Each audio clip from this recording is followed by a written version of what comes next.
नमस्कार दोस्तों, आज बड़ा ही कैजुअल टोन में लेकिन बड़ा सीरियस बात करने के लिए आया हूं, क्योंकि आज जो रायता हम समेटने वाले हैं ना, उसे देखकर सोशल मीडिया के ठेकेदारों का दिमाग का दही होने वाला है। हाल ही में 70वीं बीपीएससी रिजल्ट क्या आया, हमारे इंटरनेट के शूरवीरों ने सोशल मीडिया पर ऐसा भयंकर हाइप क्रिएट कर दिया कि पूछो ही मत। 200 से ज्यादा कैंडिडेट्स बिहार प्रशासनिक सेवा यानी कि बीएस कैडर में क्या सेलेक्ट हो गए। मोहल्ले के दूर के फूफा से लेके इंस्टाग्राम के छपरी इन्फ्लुएंसर तक सब के सब एक ही घिसा पीटा टेप रिकॉर्डर बजाए जा रहे हैं कि हमारे गांव का श्री 1008 प्रातः स्मरणीय, रील बननीय, रात्रि पूजनीय, माननीय फलाना साहब सीधे सीएम बन गए। हमारी बेटी तो गाड़ी में हुटर बजा के आएगी और पूरे इलाके में बस अपने ही साहब का राज चलेगा। अरे भाई थामा, लेकिन पहले एक बात कान खोल के सुन लो, वरना कुछ ज्ञानचंद कमेंट बॉक्स में आकर अपनी छाती पीटने लगेंगे। तुम्हें को क्या पता कितनी मेहनत लगती है। तो सुनो, बीपीएससी क्लियर करना कोई मामूली खेल नहीं है। सालों तक अपनी जवानी को एक बंद कमरे में ना सराहना पड़ता है, दाल भात चोखा खाकर दिन काटना पड़ता है, घर वालों को उम्मीदों और फेल होने का डर का वो दम घुटू प्रेशर ना झेलना पड़ता है, तब जाकर इस लिस्ट में नाम आता है। तो भाई जो सेलेक्ट हुए हैं उनकी मेहनत को 100 तोपों की सलामी और दिल से पूरी इज्जत के साथ बधाई। लेकिन भाई साहब, आज की महफिल सिर्फ फूल माला चढ़ाने के लिए नहीं, बल्कि इस जबरदस्त लेवल के हवाबाजी और ओवर ग्लोरिफिकेशन के बलून में हवा निकालने के लिए है। ये जो बीएस कैडर का ठप्पा लगती है, हर कैंडिडेट को ऑटोमेटिक एसडीएम घोषित करने को अजीब सा सस्ता नशा चढ़ा लोगों में, आज इस चश्मे को साफ करना बहुत जरूरी हो गया है। हजूर, माहौल तथा टाइट किया जा रहा है जैसे कोई सरकारी नौकरी नहीं मिली है, सीधे किसी बाहुबली का राज तिलक हो गया हो और कटप्पा तलवार लेके पीछे खड़ा है। बैंड बाजा बज रहा है, डीजे पर गाने चल रहे हैं, गाड़ियों का पूरा काफिला ऐसा निकल रहा है जैसे कोई बहुत बड़ा वीआईपी मूवमेंट हो रहा हो।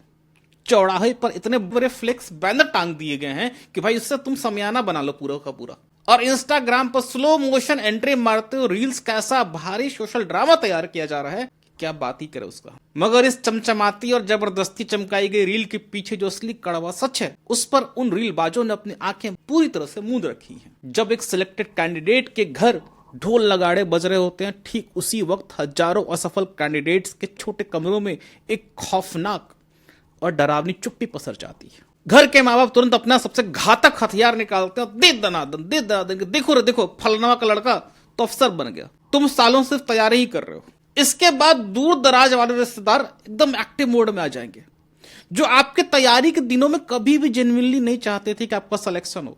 सामने से बोलेंगे बेटा मेहनत करो, भगवान सब ठीक करेगा, लेकिन अंदर से यही हिसाब लगाते रहते हैं, कहीं ये लड़का सच में बन गया तो हमारे बच्चों को दुकान बंद हो जाएगी। ये जो हमारी कंपैरिजन वाली राजनीति है वो खत्म हो जाएगी, और जैसे रिजल्ट में आपका नाम नहीं आता, उनके अंदर की छुपी हुई खुशी ऐसे बाहर आती है जैसे बरसों से कोई बंद नाली का ढक्कन खुल गया हो। तुरंत फोन घुमाएंगे, अरे बेटा इस बार नहीं हुआ क्या। आवाज में सिंपैथी नहीं है, आवाज में सेलिब्रेशन है। फिर धीरे से नमक छिड़केंगे, कोई बात नहीं मेहनत करते रहो, अगले साल भी नहीं होगा। मतलब मन ही मन सोच रहे हैं अगले साल भी नहीं होगा। फिर बोलेगा अरे हमारे पड़ोसी में फलाना का बेटा कर लिया, वो कर लिया, मात्र 22 साल का है। और ये सवाल नहीं होता, ये मानसिक पटाखा होता है। गांव मोहल्ले के लोग भी ऐसे बिहेव करते हैं जैसे आपकी असफलता उनकी पर्सनल विक्ट्री हो।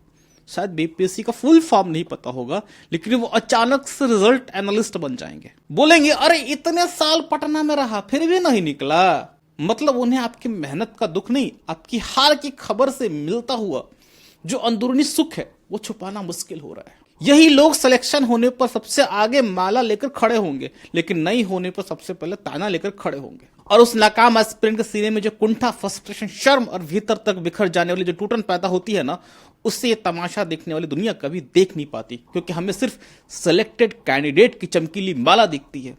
रिजेक्टेड कैंडिडेट के कमरे में वो जानलेवा सन्नाटा कभी नहीं दिखता। और ये तमाशा सिर्फ करियर तक नहीं रुकता, और ये तमाशा सीधे शादी ब्याह के बाजार में जाकर विभत्स नाच शुरू कर देता है। जो रिश्ता रिजल्ट आने से 5 मिनट पहले तक इज्जत, संस्कार, स्वभाव और फैमिली कंपैटिबिलिटी पे चल रहा था, रिजल्ट आते ही उसका पूरा हिसाब ऐसे बदल जाता जैसे इंसान नहीं, बकरा मंडी में कोई नया माल आ गया हो। पहले पूछा जाता था लड़का कैसा है, लड़की कैसी है, परिवार कैसा है, सोच कैसी है। रिजल्ट के बाद सवाल बदल जाता है, बीएस में सिलेक्शन हो गया है बचवा का, अच्छा अब भाव अलग लगेगा। मतलब इंसान की कीमत नहीं देखनी, पोस्ट का रेट लगना है। भैया सरकारी नौकरी क्या मिल गई, कुछ लोग लगता है जैसे घर में इंसान नहीं एटीएम मशीन इंस्टॉल हो गया है। कल तक जो रिश्ता बराबरी और सम्मान से चल रहा था, आज उसमें मोल भाव शुरू हो गया। अब तो ऑफिसर बन गया, डिमांड बढ़ेगा। अब तो लेवल मैच करना पड़ेगा। अरे भाई, शादी कर रहे हो कि टेंडर निकाल रहे हो, रिश्ता जोड़ नीलामी करा रहे हो? और सबसे शर्मनाक बात यह है कि जो लोग मंच पर संस्कार, समाज और आदर्श की बात करते हैं, वही अंदर कमरे में बैठ के दहेज के गुणा भाग कर रहे होते हैं। भैया, पब्लिक सर्विस को सेवा नहीं रहने दिया, उसे शादी बाजार का सर्विस टैग बना दिया। सिलेक्शन का मतलब जनता की जिम्मेदारी होनी चाहिए थी, लेकिन हमारे समाज के कुछ महान ठेकेदारों ने उसे दहेज बढ़ाने का सरकारी सर्टिफिकेट बना दिया। यही असली बीमारी है। ऑफिसर बनने से पहले इंसान की बोली लगने लगती है। अब इस चमकीले और खोखले नैरेटिव के पीछे असली रियलिटी को समझने का प्रयास करते हैं और इसे पूरी तरह से डेटा बेस्ड आंकड़ों पे देखेंगे। ये एनालिसिस हवा में नहीं होगी। हमने 60 से 62वीं के सिलेक्टेड जितने भी कैंडिडेट थे बीएस कार्डर, उनका अभी तक का हमने सर्विस लोकेशन ट्रेजेक्टरी देखा है। हमने रिजल्ट की लिस्ट देखी, फिर 2023 की सिविल लिस्ट को एनालाइज किया, 2024 की सिविल लिस्ट को एनालाइज किया और लेटेस्ट 2026 की सिविल लिस्ट तक जाकर चेक किया कि जिन लोगों को बीएस मिला था वो असल में अभी कहां पोस्टेड है। और हमारा मोटिव बहुत सिंपल था, यह पता करना कि सोसाइटी और कोचिंग इकोसिस्टम हर बीएस सिलेक्टेड कैंडिडेट को जो तुरंत डीएम साहब बोल देता है, यह बात सच है या सिर्फ चमकीला भ्रम। हमने 3 सवाल पूछे। पहला, बीएस में सिलेक्टेड होने के बाद कितने लोग सच में एसडीएम बने? दूसरा, क्या हाई ओवरऑल रैंक वालों को सबसे पहले एसडीएम पोस्टिंग मिली? और तीसरा, जो एसडीएम नहीं बने वो बाकी ऑफिसर्स कहां गए और क्या काम कर रहे हैं? अब यहां एक बात समझिए, आम आदमी रैंक देखकर यही सोचता है कि जिसकी ओवरऑल रैंक ऊपर है उसे सबसे पहले पावरफुल रैंक पोस्ट मिलेगी। मतलब अगर आप रैंक 2 हैं तो आपको एसडीएम तुरंत मिलना चाहिए, अगर रैंक 4 है आपको एसडीएम की पोस्टिंग तुरंत मिलेगी, अगर रैंक 10 है आपको एसडीएम की पोस्टिंग तुरंत मिलेगी। लेकिन सिविल लिस्ट को देखने के बाद ये कहानी बिल्कुल उल्टी है। इस बैच के बीएस ट्रैजेक्टरी में सबसे ऊपर क्लियरली ट्रेस होने वाले ऑफिसर हैं वो है आमिर अहमद। उनको ओवरऑल रैंक 2 था। तो भाई साहब को तुरंत सबसे दमदार एसडीएम की पोस्टिंग मिल जानी चाहिए थी। लेकिन 2023 के सिविल लिस्ट में उनको सीनियर डेप्यूटी कलेक्टर यानी वरीय उप समाहर्ता दिखाई दे रहे हैं। 2024 में वो डीसीएलआर है, मतलब भूमि सुधार उप समाहर्ता, और 2026 में फिर से वो एसडीसी के सीनियर डेप्यूटी कलेक्टर बन गए। यानी कि रैंक 2 अभी तक एसडीएम पे नहीं गए हैं, लेटेस्ट जो रिपोर्ट है। अब पूरे बैच की तस्वीर देखते हैं। लेटेस्ट 2026 सिविल लिस्ट में हमने 224 बीएस ऑफिसर को एनालाइज किया। टोटल 224 बीएस थे 60 से 62वीं में। इसमें से महज लेस देन 20% एसडीएम के पोस्ट पर हैं, मात्र 44-45। तो और बाकी लोग क्या कर रहे हैं? बाकी लोग किस पोस्ट पे हैं? बाकी लोग अलग एडमिनिस्ट्रेटिव पोस्ट पे हैं। कोई एसडीसी है, सीनियर डेप्यूटी कलेक्टर, कोई डीसीएलआर है, कोई स्पेशल ड्यूटी ऑफिसर है, कोई डिस्ट्रिक्ट ट्रांसपोर्ट ऑफिसर है, कोई डिस्ट्रिक्ट पंचायत राज ऑफिसर है, कोई लैंड एक्विजिशन में है, कोई पब्लिक ग्रीवांस में है, कोई सचिवालय में डेपुटेशन टाइप पोस्टिंग पे है और कुछ के पोस्टिंग वेटिंग में है। यानी सिंपल भाषा में समझिए, बीएस एक सर्विस है, एक कार्डर है, एसडीएम उसमें से मिलने वाली एक पॉसिबल फील्ड पोस्टिंग। बीएस का मतलब ऑटोमेटिक एसडीएम नहीं है। आइए आप रैंक वाले मिथ को तोड़ते हैं। अगर एसडीएम पोस्टिंग सिर्फ ओवरऑल रैंक के हिसाब से लाइन लगाकर मिलती तो पहले रैंक 2 वाले ऑफिसर्स को एसडीएम मिलता, फिर रैंक 3, फिर रैंक 4, फिर रैंक 5।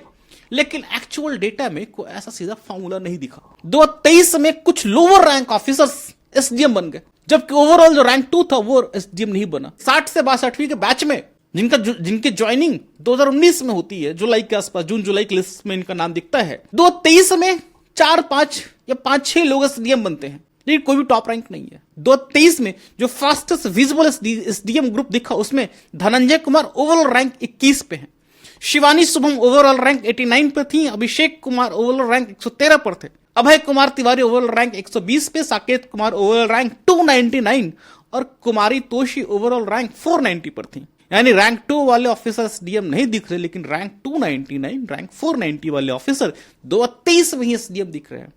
6 लोग एसडीएम बने। इसका मतलब ये नहीं कोई गड़बड़ी हुई, ना ही हम कोई एलिगेशन लगा रहे, हम सिर्फ इतना कह रहे कि एसडीएम पोस्टिंग रैंक का ऑटोमेटिक एक्सटेंशन नहीं है।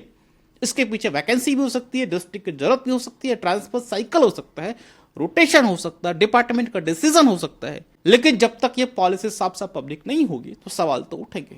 अब सिविल लिस्ट 2024 में चलते हैं। 2024 में एसडीएम पोस्टिंग दूसरी वेव दिखती है। इसमें कई हाई रैंक ऑफिसर्स एसडीएम बने, जैसे रैंक 4, रैंक 8, रैंक 13, 55, 70, 82, 92, 94, 101, 112 और 117। यहां हाई रैंक वालों की संख्या थोड़ी बढ़ी, लेकिन फिर भी कोई सीधी लाइन नहीं है, क्योंकि इनमें से कई ऑफिसर 2024 में एसडीएम दिखे और 2026 आते तो वापस उनको एसडीसी बना दिया गया। तो इससे एक बात सिद्ध होती है कि एसडीएम कोई परमानेंट पोस्टिंग नहीं है, ये रोटेशनल फील्ड पोस्टिंग है। आज आप एसडीएम हो, कल आप डीसीएलआर बन जाओ, फिर एसडीसी बन जाओगे, फिर कोई और पोस्ट। फिर 2026 में तीसरा फेज दिखाई दिया, कई हाई रैंक ऑफिसर्स पहली बार 2026 में एसडीएम बने, जैसे रैंक 11, रैंक 18, 23, 43, 52, 59, 62, 63। अब सवाल सीधा है, अगर रैंक ही सब कुछ तय करती तो ओवरऑल रैंक 11, 18, 23 वाला ऑफिसर 2023 में एसडीएम क्यों नहीं दिखे, 2024 में क्यों नहीं एसडीएम दिखे, 2026 में अगर क्यों दिखे? ये बताता है कि बीएस में फील्ड पावर का रास्ता रैंक की सीधी लाइन नहीं है। ओवरऑल रैंक इंपॉर्टेंट है, लेकिन एसडीएम पोस्टिंग की टाइमिंग अलग एडमिनिस्ट्रेटिव प्रोसेस से तय होती है। हमने इस एनालिसिस में 3 ब्रॉड पैटर्न पकड़े। पहला पैटर्न, हाई रैंक होना एसडीएम की इमीडिएट गारंटी नहीं है। दूसरा पैटर्न, एसडीएम पोस्टिंग कोई परमानेंट टाइटल नहीं है, ये रोटेशनल फील्ड पोस्टिंग, आज आप एसडीएम हो, कल कोई और पोस्ट मिल जाएगा। तीसरा पैटर्न, बैच का बड़ा हिस्सा एसडीएम नहीं बल्कि सीनियर डेप्यूटी कलेक्टर, डीसीएलआर और बाकी एडमिनिस्ट्रेटिव रोल्स में है। मतलब 224 में से सिर्फ 45 लोग आज के डेट में एसडीएम है। और यही बात सोसाइटी को समझनी होगी। जुलूस में सिर्फ एसडीएम साहब दिखता है, लेकिन सिविल लिस्ट में असली डेजिग्नेशन दिखता है। रील में फूल माला दिखती है, लेकिन सर्विस रिकॉर्ड में पोस्टिंग रियलिटी दिखती है। कोचिंग पोस्टर में ग्लैमर दिखता है हजूर, लेकिन गवर्नमेंट लिस्ट में ग्राउंड ट्रूथ दिखता है। आज की हमारी पूरी इन्वेस्टिगेशन का मकसद किसी ऑफिसर को कमतर दिखाना नहीं है। बीएस ऑफिसर होना अपने आप में बड़ी बात है। मकसद सिर्फ इतना है कि पब्लिक को सच पता चले।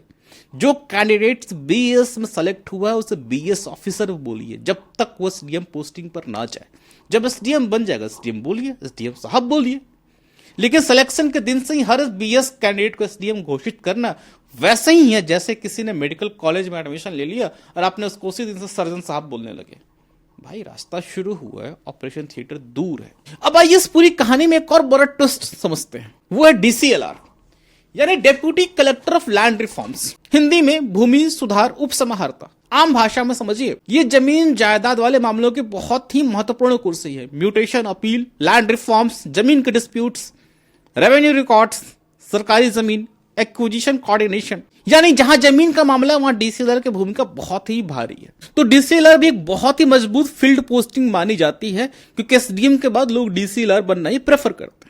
लेकिन अब इसी डीसीएलआर की कुर्सी पर बीएस काडर और रेवेन्यू काडर के बीच एक बहुत बड़ी लड़ाई चल रही है। ये कोई छोटा मोटा झगड़ा नहीं है, ये वैसा मामला जहां एक तरफ कुर्सी है, दूसरी तरफ प्रमोशन का चैनल और बीच में गवर्नमेंट की पॉलिसी। अब जो बिहार राजस्व काडर है, उनका कहना है कि भाई डीसीएलआर हमारा प्रमोशनल पोस्ट है, हम सीओ और रेवेन्यू ऑफिसर लेवल से काम करते हुए ऊपर आते हैं। जमीन राजस्व के बारे में और इस काम में हमारी स्पेशलाइजेशन है, और फिर जब प्रमोशन का टाइम आता है तो उस चेयर पे किसी और काडर के लोग क्यों?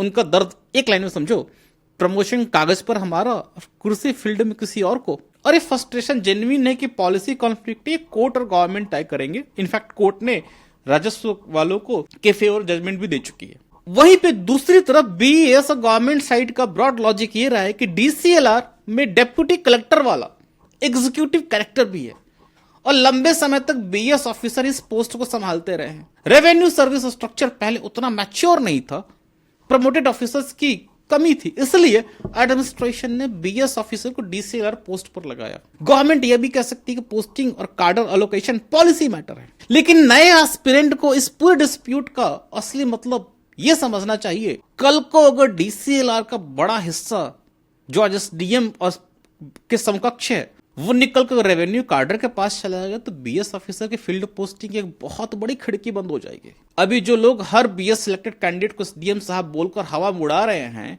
उन्हें समझना चाहिए कि एसडीएम तो पहले ही सबको नहीं मिलता, और अगर डीसीएलआर रूट भी बंद हो गया तो बीएस का शुरुआती करियर में फील्ड एक्सपोजर का मैथ्स गणित पूरी तरह से बदल जाएगी। तो फिर बचेगा क्या? Senior deputy collector, senior deputy officer, district branches में आप काम करेंगे, ग्रीवांस पोर्टल पे काम करेंगे, डीटीओस, सचिवालय में आप पोस्टिंग में काम करेंगे, फाइल वर्क, कभी कभी आपको पोस्टिंग के लिए वेट भी करना पड़ेगा। देखो ये पोस्ट बेकार नहीं है, लेकिन इनमें एसडीएम जैसी पब्लिक फेसिंग कमांड और डीसीएलआर जैसे लैंड रेवेन्यू अथॉरिटी नहीं होती। मतलब ग्लैमर वाला पोस्टर अलग है, एक्चुअल पोस्टिंग इकोनॉमी अलग है। सोशल मीडिया पर बीएस को ऐसे बेच दिया गया जैसे सिलेक्शन लेटर के साथ ही एसडीएम की कुर्सी फ्री में आ रही है। रियलिटी में एसडीएम सबको नहीं मिलता। और अब डीसीएलआर जैसी दूसरी मजबूत फील्ड चेयर भी दूसरे कार्टर में चला गया तो ये जो गुब्बारा है ना, हर बीएस इक्वल टू एस, ये फूट जाएगा। ये जो लोग आधी अधूरी सच बेच रहे हैं ये टूट जाएगा।